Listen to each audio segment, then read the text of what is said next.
الحمد للہ وحدہ والصلاة والسلام علی من لا نبی بعدہ اما بعد فاعوذ باللہ من الشیطان الرجیم بسم اللہ الرحمن الرحیم والتفت الساق بالساق الی ربک یومئذ المساق، اور پنڈلی پنڈلی سے لپٹ جائے گی، آج کے دن تیرے رب کی طرف چلنا ہے۔ آج ہماری سورہ القیامہ کی آیت مبارکہ نمبر 30 تک کی تلاوت و ترجمہ کا شرف نصیب ہوا۔ سامعین، گفتگو ہماری چل رہی تھی کہ انسان کا، بندے کا دنیا سے رخصت ہونے کا جو منظر نامہ ہے قرآن پاک نے وہ بیان کیا، اور کل اس کو تفصیل سے اس کے ایک پہلو کو آپ نے سماعت کیا۔ رب ذوالجلال نے ارشاد فرمایا کہ وَظَنَّ أَنَّهُ الْفِرَاقُ، موت کے وقت شخص یہ گمان کرے گا اور اس کا یہ یقین ہو جائے گا کہ اب فراق اور جدائی کا وقت آ گیا ہے۔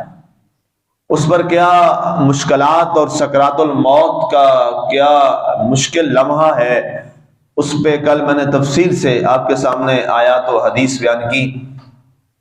آج کی آیت میں اللہ نے ارشاد فرمایا کہ وَالْتَفَّتِ السَّاقُ بِالسَّاقِ، اور انسان کی جو پنڈلی ہے وہ پنڈلی سے لپٹ جائے گی بوقت مرگ۔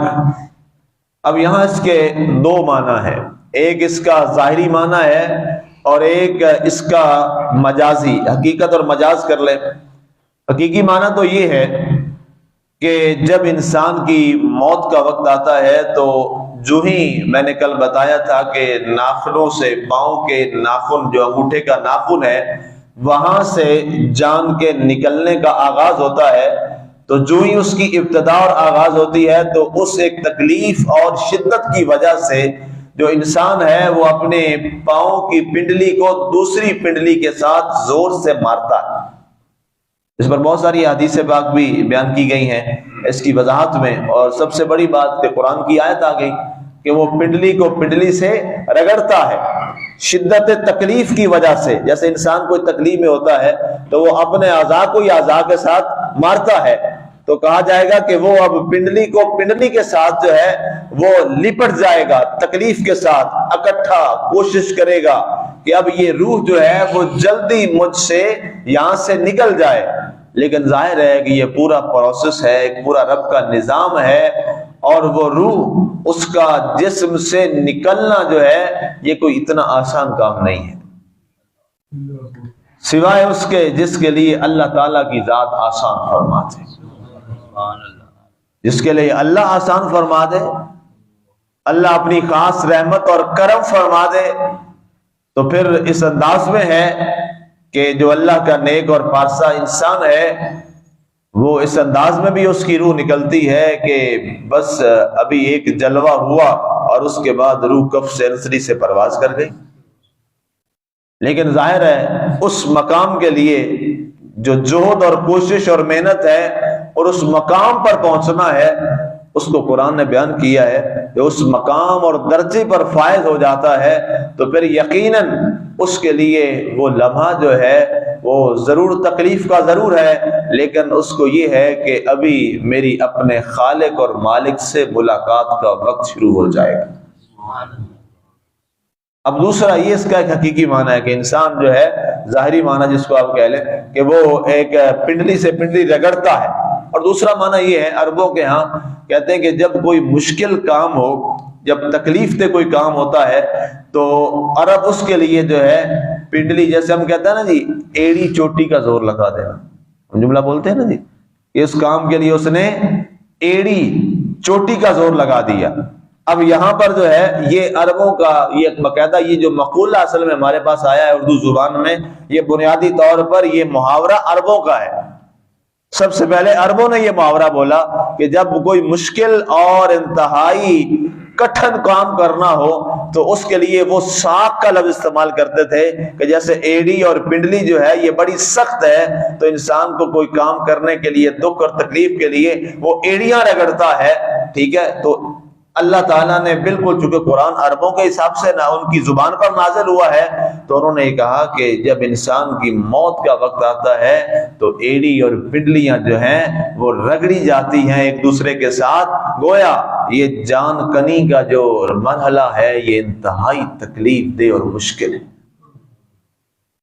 مثال کے طور پہ جب حضرت سیدنا اسماعیل علیہ السلام شدت پیاس میں گئے تو آپ نے کیا کیا تھا؟ ایڑیاں رگڑی تھی۔ اس طرح کی اور آپ کو بہت ساری مثالیں جو ہیں وہ مل جائیں گی۔ کوئی شخص جو ہے وہ مضطرب ہوتا ہے، پریشان ہوتا ہے، گرتا ہے، زخم ہوتے ہیں، تو زمین پر وہ پڑا ہے تو سب سے پہلے زیادہ وہ کیا کرتا ہے؟ اپنے پاؤں کی ایڑیوں کو رگڑتا ہے۔ یہ فطری چیز ہے، یہ تکلیف اور مشکل کا ایک پہلو ہے۔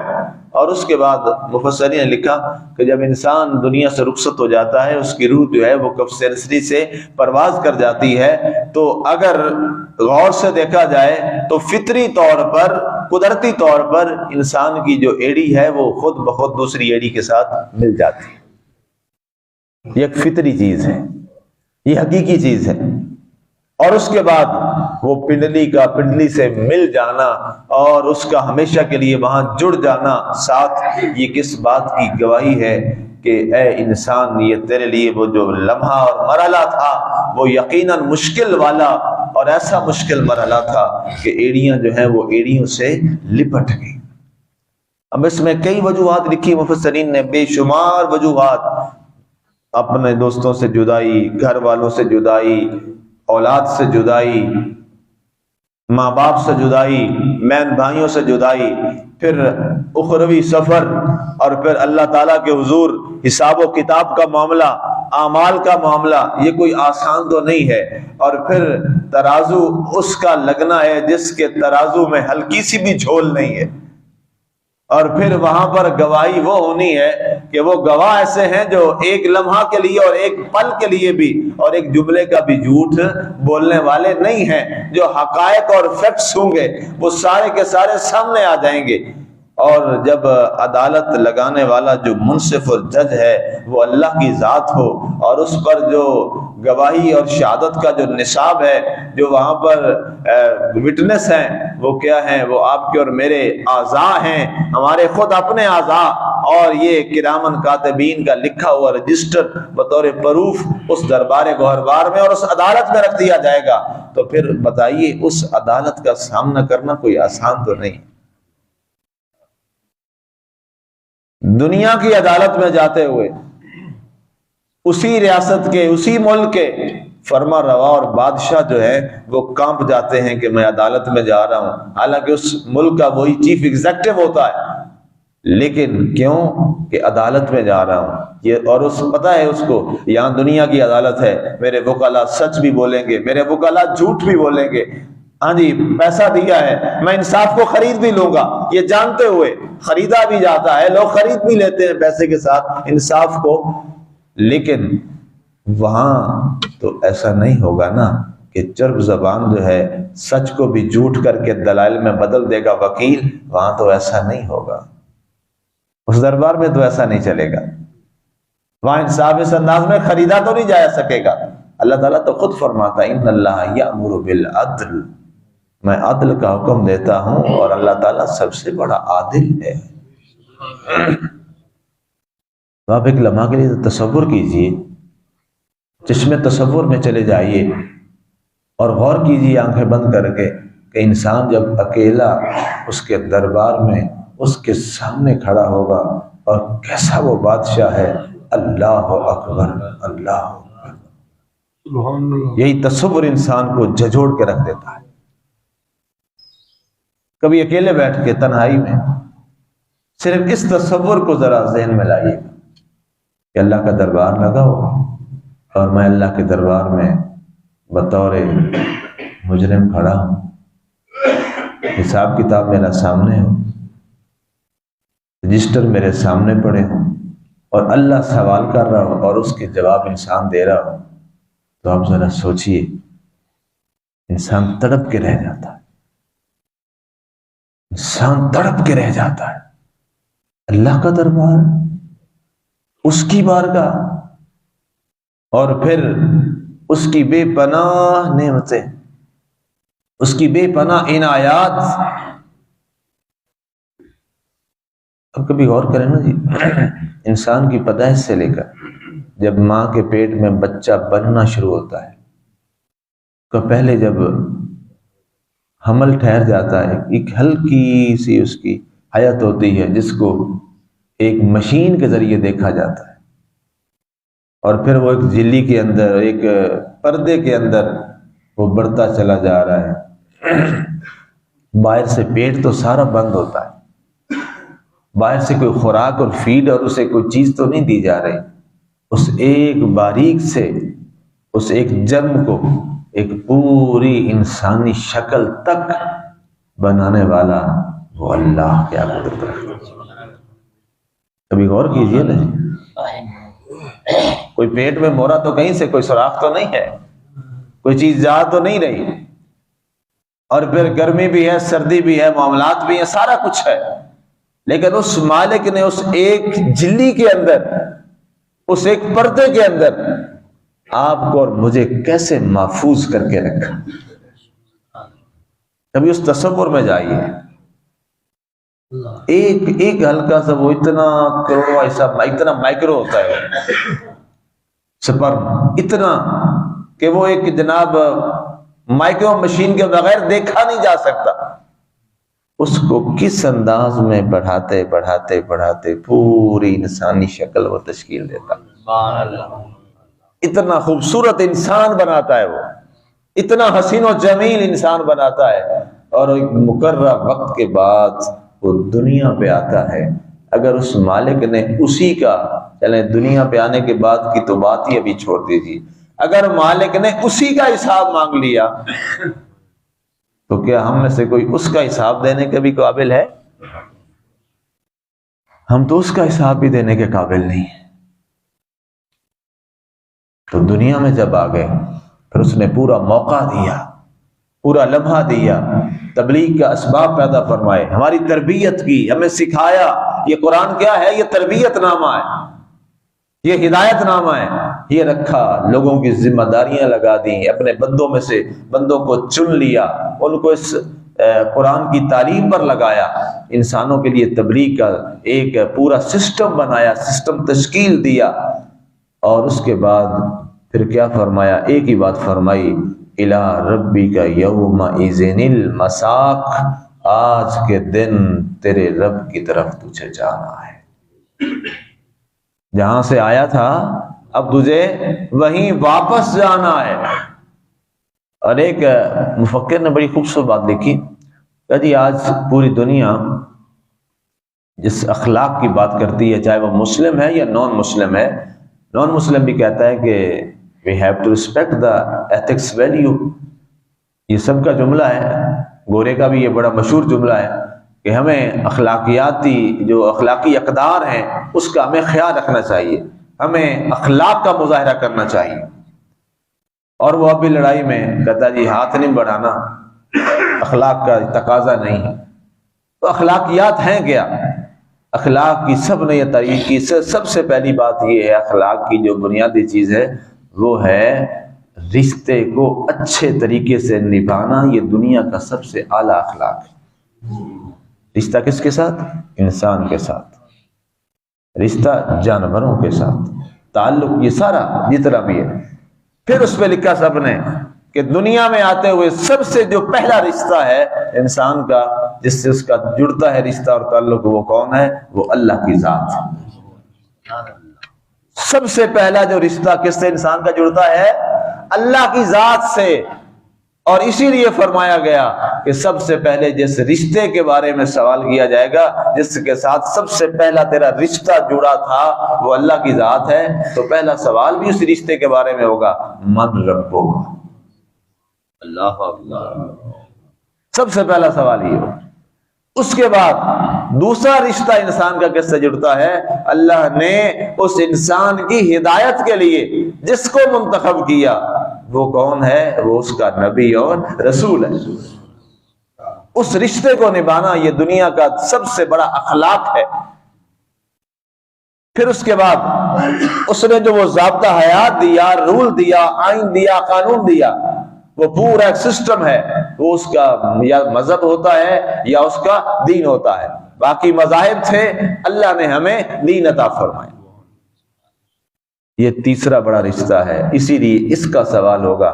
پہلا سوال من ربک کا، دوسرا وہ جو ضابطہ دیا اس رشتہ کو، ہاں جی اللہ پوچھے گا بتا کتنا تو نے اس رشتے اور ناطے کو قائم کیا، اس کا سوال کر رہا ہوں۔ ما دینوں کا، تیرا دین کیا ہے؟ دین الاسلام۔ اور پھر آخری فائنل سوال جس پر پاس اور فیل ہونے کا پھر معاملہ طے کیا جائے گا، ما کنت تقول فی حق ھذا الرجل، یہ جو شخصیت سامنے جلوہ گر ہے رسول اللہ صلی اللہ علیہ وسلم کی ذات پاک، بتا ان کے بارے میں دنیا میں کیا عقیدہ رکھا کرتا تھا۔ اب نہیں کہ اب کیا کہتا ہے، نہیں، ما کنت کان ہے اس زمانے میں جب تیرے پاس زندگی کا موقع تھا تو نے کیا کیا، اور ان تینوں رشتوں کو تو نے کس حد تک نبھایا۔ جس نے ان رشتوں کو اچھا نبھایا ہوگا اس کو مبارک ہو، کہ اس کے لیے پھر وہی قبر جو ہے وہ گڑا نہیں ہے، جنت کے باغوں میں سے ایک باغ بن جائے گا۔ یہ دنیا کا سب سے بڑا خلق اور اخلاق، سب سے پہلا جو ہے یہ تین رشتے جو ہیں یہ سب سے پہلے نبھانے والے ہیں، اس کے بعد پھر اگلے رشتوں کا آغاز ہوتا ہے۔ آج وہ لوگ دیکھیے قرآن کے بغیر آپ صرف غیروں کی تہذیب اور کلچر کو پڑھ کے آپ لیکچر نہیں دے سکتے۔ آئے لوگ جب یہ بات اخلاق کی کرتے ہیں تو اس اخلاق میں ہمیں کہیں اللہ اور اللہ کے رسول اور اس کا دین جو ہے وہ ہمیں نظر ہی نہیں آتا۔ وہ اخلاق وہ اخلاق وہ اخلاق، بھئی سب سے پہلے اس رشتے کی طرف تو جائیے۔ اگر اللہ نہ چاہے تو آپ بتائیے دنیا میں ماں باپ کا رشتہ بن سکتا ہے؟ بتائیں، نہیں بن سکتا۔ اللہ نہ چاہے تو کیا اولاد کا رشتہ بن سکتا ہے؟ نہیں بن سکتا۔ اللہ نہ چاہے تو کیا بہن اور بھائی پیدا ہو سکتے ہیں؟ نہیں ہو سکتے۔ یہاں اس دنیا میں کتنی شادیاں ہوئیں، بے اولاد لوگ نہیں گئے؟ اللہ نے نہیں بنایا تو کیا وہ صاحب اولاد ہوئے؟ نہیں ہوئے۔ 1 2 3 4 بھی شادیاں ہوئی، نہیں ہوئے۔ اللہ نے رشتے نہیں پیدا کیے تو رشتے نہیں بن سکے۔ اللہ نے کسی کو ایک ہی بیٹا دیا، نہ بھائی ہے نہ بہن ہے۔ اللہ نے رشتہ نہیں بنایا تو نہیں بن سکا۔ کسی کیا صرف بیٹے دیے، بہن کا رشتہ اللہ نے نہیں بنایا۔ بہن نے دی، بیٹیاں دی، بھائی بیٹا نہیں دیا تو کیا بھائی کا رشتہ نہیں قائم ہو سکا؟ تو بات گھوم کے کہاں پہ آتی ہے؟ رشتہ وہی بناتا ہے جو بنانے والا۔ اس کے بغیر نہ ماں کا رشتہ بن سکتا ہے، نہ باپ کا رشتہ بن سکتا ہے، نہ بیٹے نہ بہن نہ بھائی، باقی رشتے سارے بعد میں اس سے تشکیل پاتے ہیں نا۔ تو اس لیے اس ذات پاک نے جو سب سے پہلے جس رشتے میں ہمیں باندھا ہے وہ یہ 2-3 چیزیں ہیں، اور یہی سب سے بڑا اخلاق ہے۔ اسی اخلاق کی تربیت فرمائی آپ کر میرے رسول صلی اللہ علیہ وآلہ وسلم نے اس انتہائی سخت ترین ماحول میں جو عرب کا کلچر تھا۔ اور سب سے پہلے آگے آپ علیہ الصلوۃ والسلام نے کس چیز کا اعلان کیا؟ جس رشتے کے نبھانے کا اعلان کیا۔ آپ کا پہلا اعلان یہ تھا، لا الہ الا اللہ۔ یہ الا اللہ ہے کیا؟ یہ لا الہ الا اللہ کیا ہے؟ یہ اسی رشتے کی تشریح ہے۔ اقرار کرو، بت پڑے ہیں سامنے، 360 بت رکھے ہوئے ہیں کعبے کے اندر، فرمایا نا نا نا نا نا، تم نے پہلا ہی اخلاق تباہ کر دیا، تم نے پہلا رشتہ اس کا ہی احترام نہیں کیا۔ اور یہ کدھر سے آ گئے؟ لا الہ، کائنات میں کوئی اور بت نہیں ہے، کوئی معبود نہیں ہے، کوئی لائق عبادت نہیں ہے، صرف ایک ہی ہے، الا اللہ، وہ صرف اللہ ہے۔ سبحان اللہ۔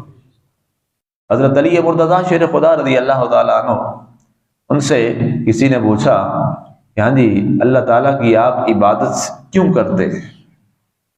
اللہ اکبر، آپ نے جو جواب دیا وہ بڑا قابل توجہ ہے۔ آپ نے فرمایا میں اللہ کی عبادت اس لیے کرتا ہوں، اے مولا تیری عبادت اس لیے کرتا ہوں کہ تو عبادت کے لائق ہے۔ بس کہ تو عبادت کے لائق ہے۔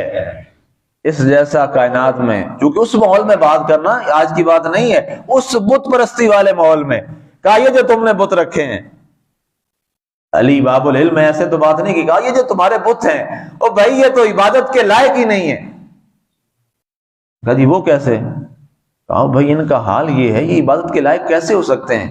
ابھی اس کے اوپر میں ضرب مارتا ہوں یہ ٹوٹ جائیں گے، پھر کس کی عبادت ہوگی؟ نیا خدا بنا لیں گے کوئی۔ ابھی میری کوئی پریشانی اور تکلیف ہے، اس سے میں بولتا ہوں، یہ کوئی اشارہ دے گا مجھے آگے؟ کوئی میری داد رسی کرے گا؟ کوئی آواز آئے گی؟ نہیں۔ میرے بارے یہ اچھائی اور برائی کا فیصلہ کر لے گا؟ جی نہیں۔ تو کہا پھر یہ تو لائق عبادت ہی نہ ٹھہرے، یہ تو لائق دعا ہی نہ ٹھہرے۔ آؤ میرے رب تعالیٰ کا جو جس کو میں عبادت جس کی میں کرتا ہوں، وہ اس لیے اس کی عبادت کرتا ہوں کہ وہ عبادت کے لائق اس لیے ہے کہ جب میں اسے کہتا ہوں یا اللہ، وہ کہتا ہے جی میرے بندے بول، کیا بات ہے۔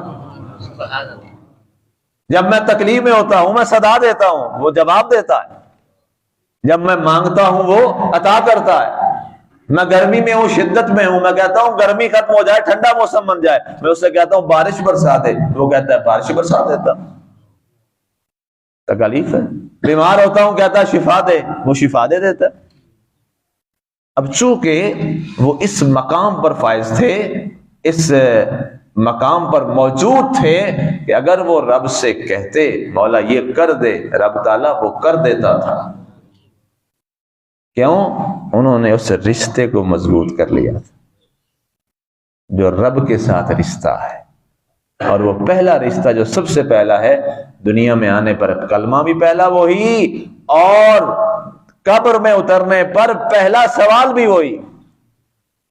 فرسٹ کمپلسری کوسچن دنیا میں بھی اور قبر میں بھی، ادھر من ربوں کا، ادھر لا الہ الا اللہ، ایک ہی ہے نا جی۔ اس لیے ہم نے اس اخلاق کو بھی زندہ کرنا ہے، ہم نے اس رشتے کو مضبوط کرنا ہے، اور پھر جب آپ اس رشتے کو مضبوط کریں گے تو پھر دیکھنا دنیا میں سارے رشتے ہی خوبصورتی کے ساتھ بنتے چلے جائیں گے۔